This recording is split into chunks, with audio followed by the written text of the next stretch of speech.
प्रसिद्ध मूर्तिकार कनई कुन्हिरमन ने केरल श्री लेने से इनकार किया। तिरुवनंतपुरम भाषा केरल में पद्य पुरस्कारों की तर्ज पर शीर्ष राजकीय पुरस्कार देने की सरकार की हालिया घोषणा को लेकर विवाद खड़ा हो गया है।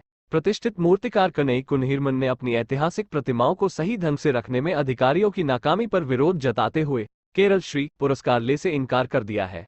कुन्हिरमन शंभुमुख समुद्र सागर कन्या का मत्स्य कन्या यहाँ के वेली पर्यटन गांव और कन्नौर के पयम्बलम समुद्र तट पर उनकी मूर्तियों को कथित रूप से विरूपित किए जाने की ओर इशारा करते हुए कहा कि बार बार अनुरोध के बावजूद अधिकारियों ने अभी तक उनकी मूर्तियों के पास खड़ी अवांछित संरचनाओं को नहीं हटाया है। उन्होंने कहा कि उनकी प्रसिद्ध तट पर में मत्स्य कन्या प्रतिमा के पीछे एक हेलीकॉप्टर संरचना स्थापित की गई है और पयम्बलम में अपनी ऐतिहासिक प्रतिमाओं को सही ढंग से रखने में अधिकारियों की नाकामी पर विरोध जताया। कहा कि पुरस्कार देना अच्छी बात है, लेकिन मेरी मूर्तियों के सामने जो समस्याएं हैं ये उनका समाधान नहीं, अवांछित संरचनाएं बनाई गई हैं। कुन्हिरमन ने कासरगोड में कहा कि पुरस्कार देना अच्छी बात है, लेकिन मेरी मूर्तियों के सामने जो समस्याएं हैं ये उनका समाधान नहीं है। कुन्हिरमन को केरल श्री पुरस्कार के लिए चुना गया था। उन्होंने कहा, ऐसी स्थिति में मैं सम्मान कैसे स्वीकार कर सकता हूं? इन सब चीजों को देखकर मैं एक पुरस्कार क्यों स्वीकार करूं? मेरे मुद्दों को पुरस्कारों के माध्यम से हल नहीं किया जा सकता।